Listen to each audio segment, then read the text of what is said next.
KR ఓం channel ప్రేక్షకులకు నమస్కారం. వందే శ్రీ శృంగేరి జగద్గురు కార్యక్రమానికి స్వాగతం. శ్రీ శృంగేరి శారదా పీఠాధిపతి జగద్గురు శ్రీ శ్రీ శ్రీ విధుశేఖర భారతి మహాస్వామి వారి పావన పాదస్పర్శతో ఎన్నో శంకర మఠాలు ధన్యమయ్యాయి.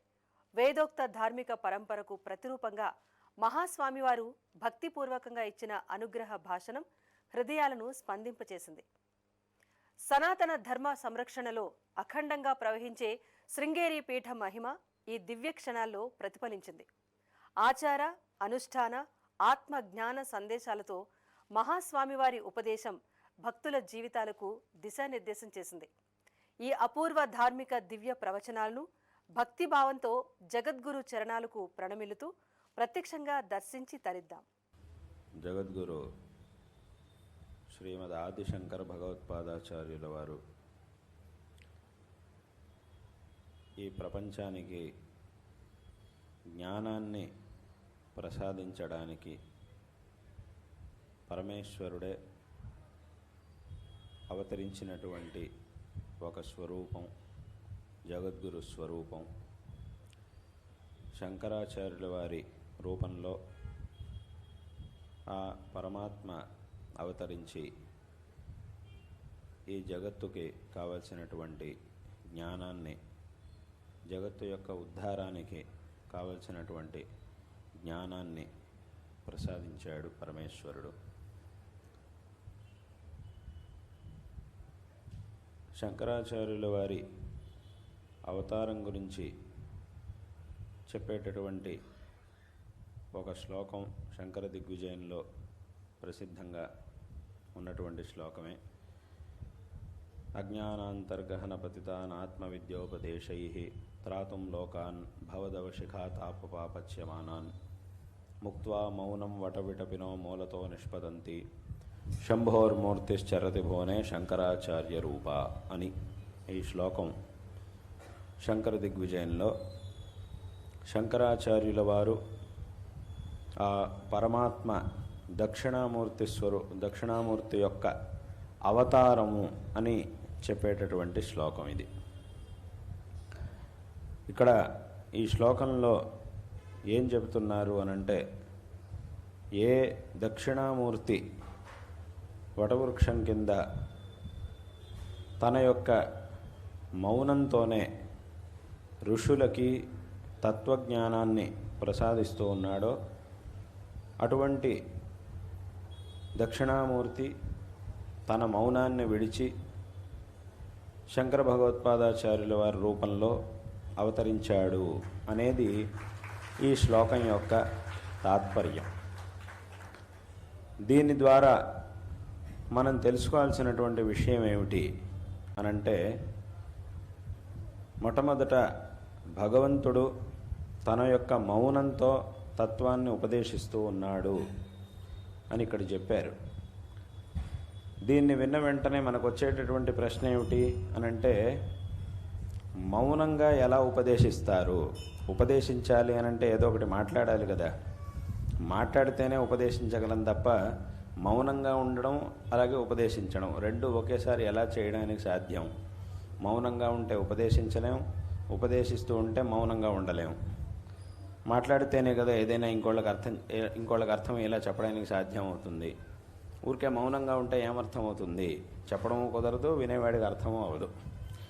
కాబట్టి ఇక్కడ మౌనంగా ఉంటూ ఉపదేశించడం అంటే దాని అర్థం ఏమిటి అని ఒక ప్రశ్న మనకు వస్తుంది. అంటే రావాలి కూడా, అట్లాంటి ప్రశ్న కూడా మనకు రావాలి. ఈ మాట విన్నప్పుడు తప్పకుండా రావాల్సిందే ఆ ప్రశ్న. అయితే ఇక్కడ మనం తెలుసుకోవాల్సిన విషయం ఏమిటంటే, ఈ ప్రపంచంలో ఎన్నో విషయాలను ఉపదేశించాలంటే మాట్లాడాలి. మన మాటలతోనే ఉపదేశించడం అనేది సాధ్యం అవుతుంది అనేది వాస్తవమే. కానీ ఆ భగవంతుడు ఏ తత్వాన్నైతే ఉపదేశిస్తున్నాడో ఆ తత్వాన్ని పరిపూర్ణంగా ఉపదేశించాలి అనంటే దానికి మాటలు చాలవు. మాటల వల్ల ఉపదేశింపబడేటటువంటి తత్వం కాదది. ఎందుకంటే ఆ తత్వం అనేది అన్ని మాటలకి అతీతమైనటువంటిది. అంటే అనుభవంతో మాత్రమే తెలుసుకోవాల్సినటువంటి తత్వం అది. మాటల వల్ల కొంత దూరం మాత్రమే ఆ తత్వం గురించి మనం చెప్పగలుగుతాం. పరిపూర్ణంగా తత్వాన్ని సాక్షాత్కరించుకోవాలి అని అంటే అది మాటలతో సాధ్యమయ్యేటటువంటిది కాదు. పరిపూర్ణమైనటువంటి తత్వాన్ని మాటలతో ఉపదేశించడం అనేది సాధ్యం కాదు. కావాలంటే ఆ తత్వానికి సంబంధించిన కొన్ని విషయాల్ని కావాలంటే చెప్పగలుగుతాం మాటలతో. ఆ తత్వ మార్గం, తత్వాన్ని పొందడానికి మార్గం ఏదైతే ఉందో ఆ మార్గంలో కొంత దూరం ఈ మాటలతో మనం వెళ్ళగలుగుతాం. కానీ అంతిమంగా తత్వాన్ని చేరుకోవాలి అని అంటే మాటలతో మాత్రమే అయ్యేటటువంటిది కాదు. కాబట్టి భగవంతుడు తన యొక్క మౌనంతోనే ఆ తత్వాన్ని ఉపదేశిస్తూ ఉన్నాడు అని దాని యొక్క అర్థం. అంటే ఎలాగా అనంటే, ఇప్పుడు ఈ లోకంలో కొన్ని విషయాలు అనుభవంతో మాత్రమే తెలుసుకోవాలి. కొన్ని విషయాల్ని ఎప్పుడైతే ఆ విషయాన్ని మనం అనుభవిస్తున్నామో అప్పుడు ఇంకా మాటలతో పని లేదు. కొన్ని విషయాలు లోకంలో ఎలా ఉంటాయి అని అంటే, దాని గురించి ఎంత మాట్లాడినా కూడా అనుభవానికి మనం తెచ్చుకోలేం. అనుభవానికి తెచ్చుకున్న తర్వాత మాటలు అవసరం లేదు. ఉదాహరణ చెప్పాలి అనంటే దాన్ని కూడా ప్రసిద్ధంగా చెప్పేటటువంటి ఉదాహరణ ఏమిటి అనంటే, ఇప్పుడు పంచదార ఉంది, దాని యొక్క మాధుర్యం, పంచదార యొక్క రుచి ఎలా ఉంటుంది అని అడిగినప్పుడు తీయగా ఉంటుంది అని మనం చెప్తాం. ఇక్కడ తీయగా ఉంటుంది తీయగా ఉంటుంది తీయగా ఉంటుంది అని ఒక 100 సార్లు చెప్పినా కూడా ఆ మాధుర్యం ఎలా ఉంటుందనేది మనకు అనుభవానికి రాదు. ఓకే, తీయగా ఉంటుంది అని ఆయన చెప్పాడు కాబట్టి అది తీయగా ఉంటుంది టా అని మనం అంటాం. ఆ టా అని అంటాం అంతే. పంచదార ఎలా ఉంటుందండి అని అన్నప్పుడు ఇంకొక ఆయన చెప్పిన మాటలు విని అది తీయగా ఉంటుంది అని ఇంకోళ్ళ నుంచి విన్న తర్వాత మనం ఏమంటాం, ఈయన చెప్తున్నాడు కాబట్టి పంచదార తీయగా ఉంటుందిట అని అంటాం. తీయగా ఉంటుందిట అంటే మీకు తెలుసా, మీకు ఆ తీపి ఎలా ఉంటుందనేది తెలుసా అని అంటే నాకు తెలియదు అని అంటాం. అంటే నాకు అనుభవానికి రాలి. అంతవరకు దాన్ని తిన్నని వాడు ఏమంటాడు అని అంటే, లేదు నేను తినలేదు కాబట్టి అది ఎలా ఉంటుందో నాకు తెలియదు, కానీ ఈయన చెప్తున్నాడు, ఫలానా మనిషి చెప్తున్నాడు ఇది తీయగా ఉంటుందిట అని చెప్తున్నాడు అని అంటాం. అంటే అక్కడికి ఏమైంది, ఆ మాటలతో కేవలం అది ఎలా ఉంటుంది ఏమిటనేది తెలుసుకున్నామే తప్ప దాన్ని అనుభవానికి తెచ్చుకోవడం అనేది సాధ్యం కాదు. ఇప్పుడు కాదు, 1000 సార్లు తీయగా ఉంటుందని చెప్పినా కూడా ఆ మాధుర్యం అనేది మనకు అనుభవానికి రాదు. అది అనుభవానికి రావాలి అని అంటే ఏం చేయాలి, దాన్ని తినాలి. ఎప్పుడైతే మనం దాన్ని తింటామో అప్పుడు దాని యొక్క మాధుర్యం అనేది మనకు అనుభవానికి వస్తుంది. అప్పుడు ఇంకా మాటలతో పని లేదు. ఆ పంచదార నోట్లో వేసుకున్నాం, దానిలో ఉన్నటువంటి మాధుర్యం చక్కగా మనకు దాన్ని అనుభవిస్తున్నాం. అప్పుడు కూడా ఇంకెవరో వచ్చి అప్పుడు మనకి సందేహం రాదు, ప్రశ్న రాదు, మా పంచదార ఎలా ఉంటుంది, దాని తీపిదనం ఎలా ఉంటుంది అనే మనకు ప్రశ్న రాదు. ఆ ప్రశ్నకి ఎవరో ఒకళ్ళు వచ్చి సమాధానం చెప్పాల్సిన అవసరం లేదు. మనం తింటున్నప్పుడు కూడా ఆ మాధుర్యాన్ని అనుభవిస్తున్నప్పుడు కూడా ఎవరో ఒకళ్ళు మన పక్కన వచ్చి నుంచొని పంచదార తీపిగా ఉంటుంది అని చెప్పాల్సిన, తీయగా ఉంటుంది అని చెప్పాల్సిన పని లేదు. ఎవరైనా అలా చెప్తే మనం ఏమంటాం, నువ్వు చెప్పక్కర్లేదే, నాకు తెలుసు, నేను ప్రత్యక్షంగా అనుభవిస్తున్నాను కాబట్టి నువ్వు చెప్పాల్సిన పని లేదు పో అంటాం మనం. కాబట్టి అక్కడికి ఏమైంది అని అంటే, మాటల వల్ల కొంతవరకు మాత్రమే మనం విషయాన్ని తెలుసుకోగలుగుతాం. సంపూర్ణంగా అనుభవంతో ఆ విషయాన్ని తెలుసుకోవాలి అని అంటే అప్పుడు ఇంకా మాటలతో పని లేదు. కాబట్టి అదేవిధంగా ఆ తత్వం అనేది ఏదైతే ఉందో, అద్వైత తత్వం, దాన్ని పరిపూర్ణంగా సాక్షాత్కరించుకోవాలంటే మాటలు సరిపోవు. అందుకే యతో వాచో నివర్తంతే అప్రాప్య మనసా సహా అని ఆ ఉపనిషత్తు మనకి చెబుతూ ఉన్నది. కాబట్టి ఈ మాటలు వీటన్నిటికీ కూడా అతీతమైనటువంటిది ఆ తత్వం. కాబట్టి అటువంటి తత్వాన్ని కేవలం తన యొక్క మౌనంతో, ఆ చిన్ముద్రతో పరమాత్మ ఈ జగత్తుకి, ఆ ఋషులందరికీ కూడా ఉపదేశిస్తూ ఉన్నాడు. అయితే ఏ మాటలు లేకుండా కేవలం మౌనంతో ఆ తత్వాన్ని ఉపదేశించినప్పుడు దాన్ని అర్థం చేసుకునేంత సామర్థ్యం అటువంటి మహర్షులకి, వాళ్ళకి మాత్రమే ఉంటుంది. అపారమైనటువంటి బుద్ధిశక్తి కలిగిన మహర్షులకి మాత్రమే అది సాధ్యం అవుతుంది. సామాన్య జనాలకి కేవలం మౌనంగా తత్వాన్ని ఉపదేశించడం అంటే అది సాధ్యమయ్యేటటువంటి పని కాదు. వాళ్ళను కూడా ఈ మార్గంలో చాలా దూరం తీసుకొచ్చిన తర్వాత, అంటే ఇంకా మాటలతో పని లేదు అనేంత వరకు వాళ్ళని తీసుకొచ్చాక అప్పుడు కావాలంటే మౌనంతోనే ఉపదేశిస్తే సరిపోతుంది. కానీ ముందు ఎక్కడెక్కడో తిరుగుతున్నటువంటి వాళ్ళని అసలు ఈ మార్గంలోకి తీసుకురావాలంటే అది మౌనంతో మాత్రమే ఉంటే సాధ్యమయ్యేది కాదు. కాబట్టి ఆ పరమాత్మ ఏం చేశాడు అనంటే ముక్త్వా మౌనం, తన యొక్క మౌనాన్ని ముక్త్వా అంటే వదిలిపెట్టి, ఆ మౌనాన్ని వదిలిపెట్టి ఆ వటవృక్షం కింద నుంచి బయలుదేరి శంకర భగవత్పాదాచార్యుల వారిగా అవతరించాడు అని ఆ మాట యొక్క అర్థం. అలాగే ఇక్కడ ఇంకో విషయం ఏమిటి అనంటే, సామాన్యంగా ఇతర జీవుల గురించి మనం చెప్పేటప్పుడు ఏం చేస్తామనంటే పుట్టడం, జన్మించడం అని అంటాం. అంటే జన్మ మిగతా జీవులందరికీ కూడా కలిగేటటువంటిది జన్మ. కానీ భగవంతుడి గురించి చెప్పేటప్పుడు మాత్రం అవతారం అని అంటాం. భగవంతుడు అవతరించాడు అని మనం అంటాం. అవతరించడం అనేటటువంటి మాటకు అర్థం ఏంటి? దిగడము అని అర్థం. సంస్కృతంలో అవతరించడం అంటే అవతరణ అంటే దిగడము అని అర్థం. అంటే ఏమిటి? భగవంతుడు తన యొక్క స్థితి ఏదైతే ఉందో దాని నుంచి కిందకి దిగుతున్నాడు అని అర్థం. ఎందుకు దిగుతున్నాడు? ఒక పైన ఉన్నటువంటి వ్యక్తి పైనుంచి హాయిగా పైనే ఉండొచ్చు కదా. ఒక మంచి స్థానంలో, అందరికంటే ఉత్కృష్టమైనటువంటి స్థానంలో ఒక వ్యక్తి ఉన్నప్పుడు అక్కడే హాయిగా ఉండొచ్చు కదా. అక్కడి నుంచి కిందకి దిగడం ఎందుకు? ఎప్పుడైనా మనం పైకి వెళ్ళడానికి ఇంకా పై మెట్టు, ఒక్కొక్క మెట్టు ఎక్కుతూ పైకి వెళ్ళడానికి ప్రయత్నించాలి తప్ప పైనుంచి కిందకి ఎందుకు రావడం? ఇప్పుడు భగవంతుడు పైన ఉన్నటువంటి వాడు పైనుంచి కిందకి ఎందుకు వస్తున్నాడు అనంటే, ఇక్కడ ఈ అవతారం అంటే దిగడం అనేది ఏదైతే ఉందో, కిందకి దిగడం అనేది ఏదైతే ఉందో, ఈ అవతారం యొక్క ప్రయోజనం ఏమిటి అనంటే ఉద్ధరణ. ఉద్ధరణ అంటే ఏమిటి? సంస్కృతంలో ఎత్తడం, పైకి ఎత్తడం అని అర్థం. అవతరణ అంటే కిందకి దిగడం, ఉద్ధరణ అంటే పైకి ఎత్తడం అని అర్థం.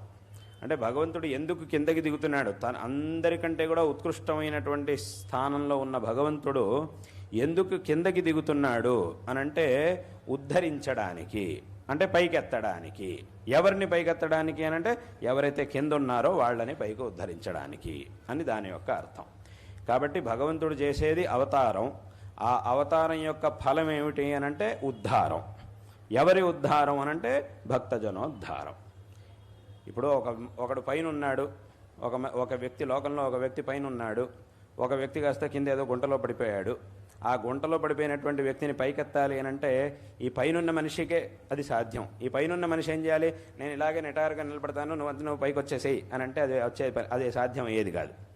వీడేం చేయాలి అనంటే ఆ కింద ఉన్నవాడిని పైకెత్తాలి.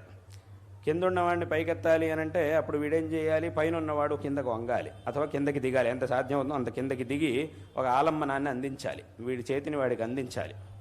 అప్పుడు ఏమవుతుందనంటే ఆ కింద ఉన్నవాడు ఈ చేతిని పట్టుకొని పైకి రాగలుగుతాడు. కాబట్టి పైన ఉన్నవాడు నేను ఇలాగే చేతులు ఎత్తుకొని ఇలాగే నుంచుంటాను, నువ్వు మాత్రం పైకి వచ్చేసేయాలంటే అది ఎప్పటికీ అయ్యేది కాదు. పైన ఉన్నవాడు కింద కొంగి వాడి చేతిని ఆలంబనంగా కింద ఉన్నవాడికి అందిస్తే వీడి చేతిని పట్టుకొని వాడు పైకి రాగలుగుతాడు. కాబట్టి ఈ ప్రయోజనం కోసం, అంటే ఆ భక్తజన ఉద్ధరణ కోసం ఆ పరమాత్మ తనకి ఏ విధమైన, ఇప్పుడు ఎవరైతే పైనున్నాడో, ఎవరైతే గుంటలో పడున్నాడో, వీళ్ళిద్దరిలో లాభం ఎవరికి అనంటే కిందున్నవాడికే. పైకి వస్తే లాభం వాడికి. పైనున్నవాడు వాడు హాయిగానే ఉన్నాడు, వాడు ఇక్కడే ఉండొచ్చు, వాడు వెళ్ళిపోయినా వాడికేం నష్టం లేదు. వాడిని అలాగే వదిలేసి వెళ్ళిపోయినా వాడికి ఏమీ నష్టం లేదు, వాడికి పోయేదేం లేదు.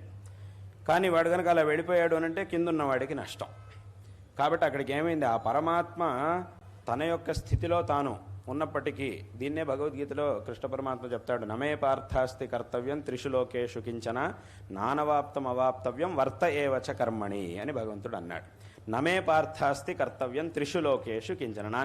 నేను నా యొక్క ప్రయోజనం కోసం చేయవలసినటువంటిది ఏమీ లేదు ఈ లోకంలో అని దీని యొక్క అర్థం. నేనేదో పొందడానికి చేయవలసినటువంటి, నాకేదో లాభం ఉంది ఇలా చేస్తే అనేటటువంటి పని ఈ ప్రపంచంలో నాకు ఏమీ లేదు. కాబట్టి నా స్వప్రయోజనం కోసం నేను చేయవలసినటువంటి పనులు ఏమీ లేవు. అయినా కూడా లోకోద్ధరణ కోసం నేను వర్త ఏవచ కర్మణి, ఎప్పుడు కూడా నేను నా పనిని ఎప్పుడు కూడా పనిని చేస్తూనే ఉంటాను. ఈ పరిపాలన అనేది ఏదైతే ఉందో లోకోద్ధరణ అనేది, దీన్ని ఎప్పుడు నేను చేస్తూ ఉంటాను అని భగవంతుడు భగవద్గీతలో చెప్పాడు. కాబట్టి ఈ విధంగా ఆ భగవంతుడు తన యొక్క ఉత్కృష్టమైనటువంటి స్థితిలో ఉన్నప్పటికీ, తనకి ఏ విధమైనటువంటి ప్రయోజనము లేకపోయినప్పటికీ భక్తజనోద్ధారం కోసం ఈ విధంగా అవతారాన్ని కిందకి దిగి, తాను ఉన్నటువంటి స్థితి నుంచి కిందకి దిగుతూ ఉన్నాడు. ఇప్పుడు ఇది భగవంతుడు చేసేటటువంటి పని. మరి భగవంతుడు భక్తులను అనుగ్రహించడం కోసం కిందకి దిగుతూ ఉన్నప్పుడు మరి భక్తుల యొక్క కర్తవ్యం ఏమిటి? ఎవరి కోసమైతే భగవంతుడు కిందకి దిగుతూ ఉన్నాడో వాళ్ళ కర్తవ్యం ఏమిటి అనంటే, ఇప్పుడు ఇందాక చెప్పినట్టుగా ఆ పైన ఉన్నటువంటి వాడు ఒక గుంటలో పడిపోయినటువంటి వాడిని కాపాడడం కోసం కిందకి దిగాడు, వాడి చేయిని అందిస్తూ ఉన్నాడు. అప్పుడు కింద ఉన్నవాడు ఏం చేయాలి? వాడు ఊరికే చేతులు కట్టుకొని కూర్చుంటే నేను ఇట్లాగే చేతులు కట్టు కూర్చుంటా, నన్ను అలాగే పైకెత్తేసేయండి మీరు అని అంటే అది సాధ్యమయ్యేది కాదు. అప్పుడు కింద ఉన్నవాడు కూడా ఏం చేయాలి? వీడి చేతిని అందించాలి. వీడి చేతిని ఎత్తి వాడికి అందిస్తే పైన ఉన్నవాడికి అప్పుడు వాడి పైనుంచి లాగగలుగుతాడు. లేదు అని అంటే నేను ఇటే కూర్చొని ఉంటాను హాయిగా అని చెప్పి అటగే కూర్చొనో పడుకొనో ఉండిపోతే అప్పుడు వాడిని పైకి లాగడం అనేది సాధ్యం కాదు. కాబట్టి అదేవిధంగా ఇక్కడ భగవంతుడు కిందకు అవతరిస్తూ ఉన్నప్పుడు ఎవరి ఉద్ధరణ కోసం భగవంతుడు అవతరిస్తూ ఉన్నాడో వాళ్ళ కర్తవ్యం ఏమిటి అని అంటే, భగవంతుడు మన కోసం ఒక మెట్టు కిందకి దిగినప్పుడు మనం కూడా ఒక మెట్టు పైకి ఎక్కడానికి ప్రయత్నించాలి. ఏమిటి ఇక్కడ పైకి ఎక్కడానికి ప్రయత్నించడం అంటే దాని అర్థం ఏమిటి? భగవంతుడు మనకి ఏ మార్గాన్ని ఉపదేశిస్తూ ఉన్నాడో దాన్ని ఆచరణ చేయడం. ఇదే ఇక్కడ మనం పైకెక్కడం అని అంటే. భగవంతుడు చేయవలసినటువంటి ఉపదేశాలన్నింటినీ కూడా చేశాడు, కానీ నేను మాత్రం వాటినేమి పట్టించుకోకుండా హాయిగా నా ఇష్టం వచ్చినట్టు నేను చేస్తూ ఉంటాను అని అంటే అప్పుడు ఏమవుతుంది అని అంటే ఇంకెప్పటికీ కూడా దీని నుంచి బయటపడడం అనేది సాధ్యం కాదు. ఈ సంసారం నుంచి బయటపడడం అనేది ఎవరికి కూడా సాధ్యం కాదు. కాబట్టి ఎలాగైతే ఎవరిని పైకెత్తడం కోసం పైనున్నటువంటి వ్యక్తి తన చేతిని ఆలంబనంగా అందిస్తూ ఉన్నాడో వాడు కూడా ఆ కిందున్నటువంటి వ్యక్తి అలాగే ఎవరి ప్రయోజనం కోసం పైనున్నటువంటి వాడు ఇవన్నీ కూడా చేస్తున్నాడో ఆ కిందుండేటటువంటి వాడు కూడా పైకి వచ్చేటటువంటి ప్రయత్నాన్ని చెయ్యాలి. అప్పుడు మాత్రమే వాడు పైకి రాగలుగుతాడు. అదేవిధంగా ఆ భగవంతుడు శంకరాచార్యుల వారి రూపంలో అవతరించి ఈ జగత్తుని ఉద్ధరించడానికని వచ్చినప్పుడు ఈ జగత్తులో ఉండేటటువంటి సమస్త మానవుల యొక్క కర్తవ్యం ఏమిటి అనంటే వారు చూపించినటువంటి ఆ మార్గాన్ని అనుసరించి తమ యొక్క ఉపదేశాలలో ఏ మార్గాన్నైతే ఉపదేశించారో ఏ మార్గాన్నైతే చూపించారో ఆ మార్గాన్ని అనుసరించి ఈ జీవితాన్ని సార్థకపరుచుకోవడం అనేది అందరి యొక్క కర్తవ్యం. ప్రతి మనిషికి 2 కర్తవ్యాలు ఉంటాయి. ఏమిటి అనంటే, ఒకటి ఈ జీవితాన్ని సాగించడం, 2 ఈ జీవితాన్ని సార్థకపరుచుకోవడం. జీవితాన్ని సాగించడం వేరు, జీవితాన్ని సార్థకపరుచుకోవడం వేరు. రెండిటికి తేడా ఉంది. జీవితాన్ని సాగించడం అంటే ఏమిటి? దానికి కావాల్సినంత చదువు, సంపాదన ఇత్యాదులన్నీ చేసుకొని మనం ఉండడానికి కావాల్సినటువంటి ఏర్పాట్లు ఏదో బోల్డంత ఉంటుంది అని కాదు, కానీ తక్కువ లేకుండా ఉన్న దాంట్లో తక్కువ కాకుండా ఉండడం కోసం ఏమేమి ఏర్పాట్లు చేసుకోవాలో వాటన్నిటిని చేసుకొని దానికి కావాల్సినంత చదువుకోవడం, దానికి కావాల్సినంత సంపాదించడం ఇత్యాదులన్నీ చేసేస్తే అక్కడికి జీవితం హాయిగా సాగుతూ ఉంటుంది. దేనికి తక్కువ లేకుండా సాగుతూ ఉంటుంది. కానీ ఇలా సాగుతూ ఉంటుంది. చివరికి ఏమవుతుంది? అక్కడికి ఏదో ఒకరోజు ఇది పూర్తవ్వాల్సిందే, ఈ జన్మ పూర్తయిపోయింది, అక్కడికి అది అయిపోయినట్టు. దీనివల్ల ఈ జీవితం అనేది సాగుతుందే తప్ప దీనివల్ల జీవితం అనేది సార్థకం అవ్వదు. వాస్తవంగా ఇక్కడ మనం చక్కగా సరిగ్గా ఆలోచిస్తే ఈ జీవితాన్ని సాగించడం అనేది ఏదైతే ఉందో అది మనిషికి మాత్రమే కాదు, ప్రతి జంతువుకి ఉండనే ఉన్నది. జీవితం అనేది ఎవరెవరికైతే ఉందో అది మనిషి అయినా జంతువు అయినా అందరికీ కూడా జీవితాన్ని సాగించడం అనేది కర్తవ్యంగా ఉండనే ఉంది. అది మనిషి అయినా సరే, ప్రాణి అయినా సరే, జంతువులైనా సరే. జంతువులకు కూడా జీవితాన్ని సాగించడం, ఎందుకంటే మనిషికి జన్మ ఉంది, జంతువులకి జన్మ ఉంది. కాబట్టి జన్మ మరణాలు మనుషులకే ఉన్నాయి, ప్రాణులకే ఉన్నాయి. ఈ జన్మకి మరణానికి మధ్యలో ఉండేదే జీవితం అని అంటే. కాబట్టి ఇటువంటి జీవితం దాన్ని సాగించేటటువంటి కర్తవ్యం మనుషులకి మాత్రమే కాదు, జంతువులకు కూడా ఉండనే ఉంది. కాబట్టి ఆ విషయంలో మనిషికి జంతువులకి ఏ విధమైనటువంటి తేడా లేదు. అంటే తేడా ఎక్కడ వస్తుంది అని అంటే ఆ జీవన శైలిలో కావాలంటే తేడా ఉంటుంది. మనిషి జీవన శైలి వేరేగా ఉంటుంది, జంతువుల యొక్క జీవన శైలి వేరేలా ఉంటుంది, అంతే తేడా. కానీ జీవితాన్ని సాగించడం అనేది అందరికీ ఉండనే ఉంది. ఇప్పుడు జంతువులకు కూడా వాటి జీవితాన్ని ఎలా సాగించాలి అనేది తెలుసు వాళ్ళే. ఆ జంతువులకు కూడా ఆ జ్ఞానాన్ని భగవంతుడు ఇచ్చాడు. అంటే ఏమిటి? తనకు కావాల్సినటువంటి ఆహారాన్ని ఎలా సంపాదించుకోవాలి, వేరే ఏదైనా ఒక జంతువు తన మీద దాడి చేసినప్పుడు అయినంతవరకు ఎలా దాని నుంచి తప్పించుకోవాలి ఇత్యాదులన్నీ కూడా జంతువులకి తెలుసు. ఈ జ్ఞానం వాటికి కూడా ఉంది, ఆ జంతువులకు కూడా ఉంది. మనిషికి అది ఉండనే ఉంది, మనిషి కూడా అలాగే చేస్తూ ఉంటాడు. కానీ అంత మాత్రమే ఆలోచిస్తే, అంటే కేవలం జీవితాన్ని సాగించడం గురించి మాత్రమే ఆలోచిస్తే ఏమవుతుంది అని అంటే ఇద్దరికీ పెద్ద తేడా అనేది ఉండదు. ఎందుకంటే సాగించడం ఇద్దరికీ ఉండనే ఉంది, మనుషులకైనా జంతువులకైనా ఇద్దరికీ ఆ ఒక పని, ఆ బాధ్యత అనేది ఉండనే ఉంది. ఎందుకంటే ఒకసారి జన్మ అనేది వచ్చిన తర్వాత జీవితం ప్రారంభమైనట్టే, దాన్ని సాగించడానికి ఏదో ఒక రకంగా ప్రయత్నం చేయాల్సిందే. కాబట్టి అది ఇద్దరికీ కూడా ఉండనే ఉంటుంది. కానీ మనిషికి, ఆ ప్రాణులకి ఏమిటి తేడా?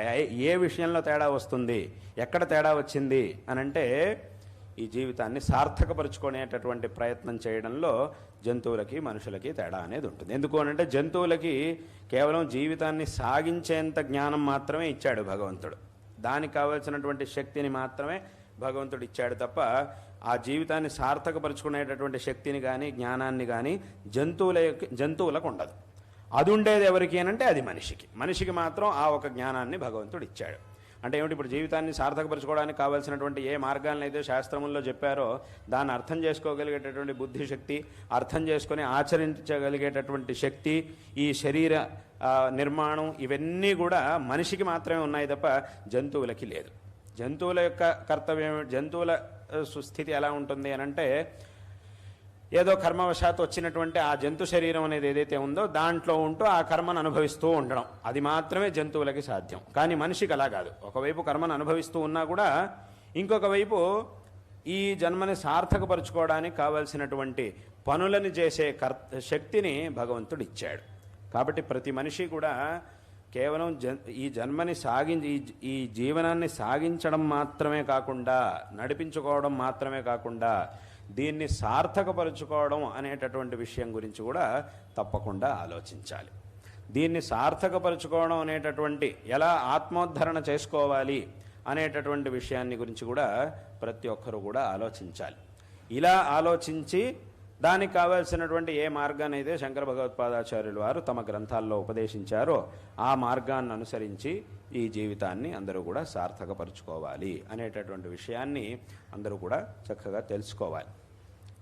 ఇక్కడ అందుకే భగవద్గీతలో కృష్ణ పరమాత్మ ఒక మాట చెప్పాడు. ఏమిటి అనంటే ఉద్ధరేదాత్మనాత్మానం నాత్మానం అవసాదయేత్ ఆత్మైవ హ్యాత్మనో బంధురాత్మైవ రిపురాత్మనః అని.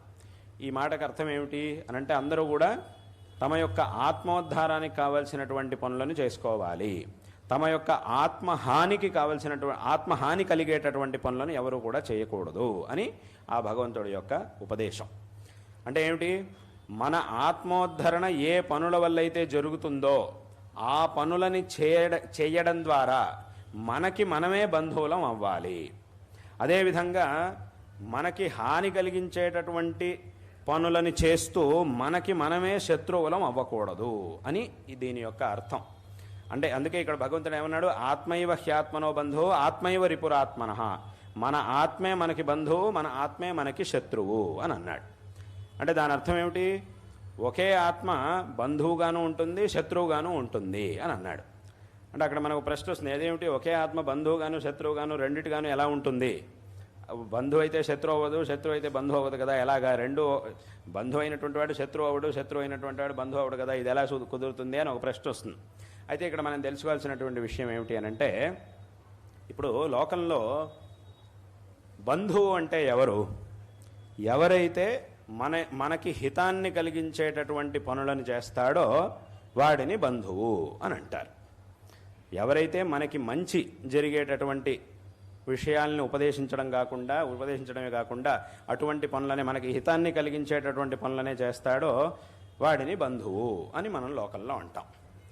అంటే ఇక్కడ బంధువు అనంటే నిజమైన బంధువు, ఏదో రక్త సంబంధం మాత్రం ఉంటే సరిపోదు. నిజమైనటువంటి బంధువుగా మనం ఎవరిని చూడాలి?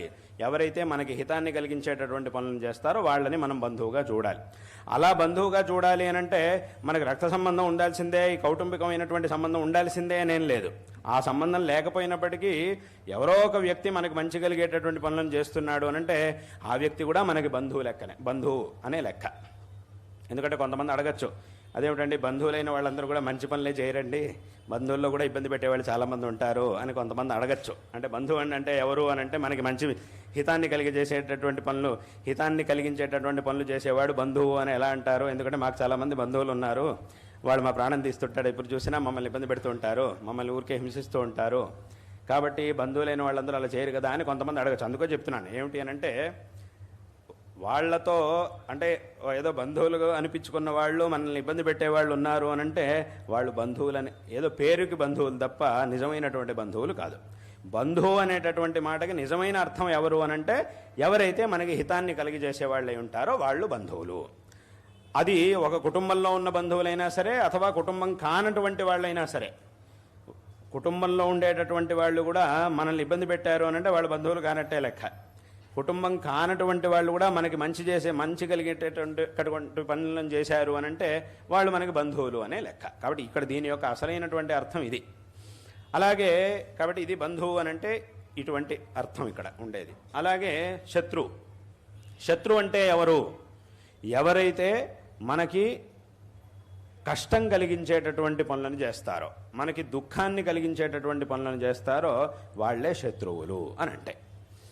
కాబట్టి ఇక్కడ ఈ ఆత్మే మనకి శత్రువు, ఈ ఆత్మే మనకి బంధువు. ఆత్మైవ హ్యాత్మనో బంధువు ఆత్మైవ రిపురాత్మనః అని భగవద్గీతలో భగవంతుడు అన్నాడు.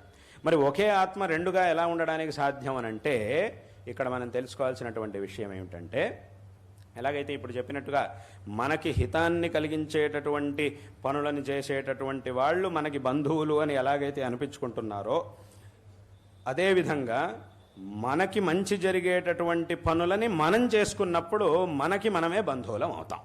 ఇంకొక వ్యక్తి మనకి హితాన్ని కలిగించేటటువంటి పనుని చేసి మనకి బంధువు అని అనిపించుకుంటున్నాడు. అదేవిధంగా మన ఆత్మ మనకి బంధువు అవ్వాలంటే అప్పుడు మనం ఏం చేయాలి అనంటే, మనకి మంచి కలిగేటటువంటి పనులని మనం చేసుకోవాలి. మన ఆత్మోద్ధరణ దేనివల్ల అయితే సాధ్యం అవుతుందో అటువంటి కార్యాలని మనం చేసుకున్నప్పుడు మనకి మనం బంధువులం అవుతాం. అదేవిధంగా మనకి మనం శత్రువులు ఎలా అవుతాము అనంటే, ఎలాగైతే ఇంకొకడు మనల్ని ఇబ్బంది పెట్టేటటువంటి పనులు చేసి మనకి శత్రువు అని అవుతున్నాడో, అదేవిధంగా మనకి ఇబ్బంది అంటే మనకి దుఃఖం కలిగేటటువంటి పాపములని మనం చేసినప్పుడు అప్పుడు మనకి మనమే శత్రువులం అవుతాం. కాబట్టి ఇక్కడ దీని యొక్క అర్థం ఏమిటి అనంటే, భగవంతుడు చెప్పేటటువంటి మాట ఏమిటి అనంటే, ఈ ఆత్మోద్ధరణ కోసం చేసేటటువంటి పనులు ఏవైతే ఉంటాయో ఆ పనులని చేయడం ద్వారా మనకి మనమే బంధువులం అవ్వాలి. మన ఆత్మ మనకి బంధువు అవుతుంది. కాబట్టి ఎప్పుడూ కూడా మన ఆత్మని మనకి మనం బంధువుగా ఉంచుకోవాలి. అందుకోసం ఏం చేయాలి అనంటే, మన ఆత్మోద్ధరణ అనేది దేనివల్ల అయితే సాధ్యం అవుతుందో ఆ పనులని ఎప్పుడు కూడా మనం చేస్తూ ఉండాలి అనేది దీని యొక్క అర్థం. అదేవిధంగా ఆత్మైవ రిపురాత్మన, మనకి దుఃఖాన్ని కలిగించేటటువంటి పనులని మనమే చేసి మనకి దుఃఖం వచ్చేటటువంటి పనులని మనం ఎప్పుడూ చేయకూడదు. అలా చేసి మనకి మనమే ఎప్పుడు కూడా శత్రువులు కాకూడదు అని దీని యొక్క అర్థం. కాబట్టి ఇక్కడ అందుకే భగవద్గీతలో కృష్ణ పరమాత్మ ఈ మాత్రం చెప్పినాడు. కాబట్టి దీన్ని బట్టి మనం ఏం తెలుసుకోవాలి అనంటే, ఈ జీవితంలో దీన్ని సాగించడానికి కావలసినటువంటి పనులు ఇత్యాదులన్నింటినీ కూడా చేయాల్సిందే. అవన్నీ ఎలాగో ఉండనే ఉన్నాయి, అనివార్యంగా అవన్నీ ఉన్నాయి. కానీ అంతకంటే కూడా ముఖ్యంగా ఈ జీవితాన్ని సార్థకపరుచుకోవడానికి కావాల్సినటువంటి పనులను చేసినప్పుడు మనకి మనం బంధువులం అవుతాం. తద్వారా మన యొక్క ఆత్మోద్ధరణ అనేది జరుగుతుంది.